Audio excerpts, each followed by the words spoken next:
हे लक्षात ठेवा की तुमचं कुटुंब हे तुमचं खरं शक्तिस्थान आहे. आणि हे कुटुंब जर आपल्याला टिकवायचं असेल तर त्या आपल्या कुटुंबामध्ये संवाद पाहिजे, प्रामाणिकपणा पाहिजे, त्या कुटुंबामध्ये आपल्याला प्रेम पाहिजे.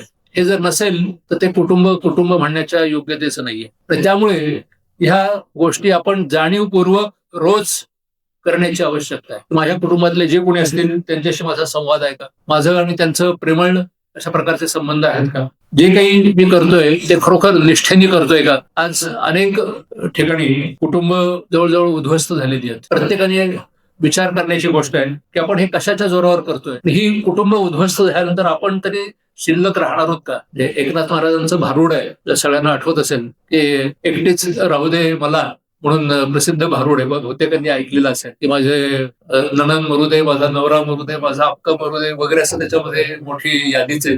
एकनाथ महाराजांचं जे भारुड आहे ते आध्यात्मिक स्वरूपाचं आहे.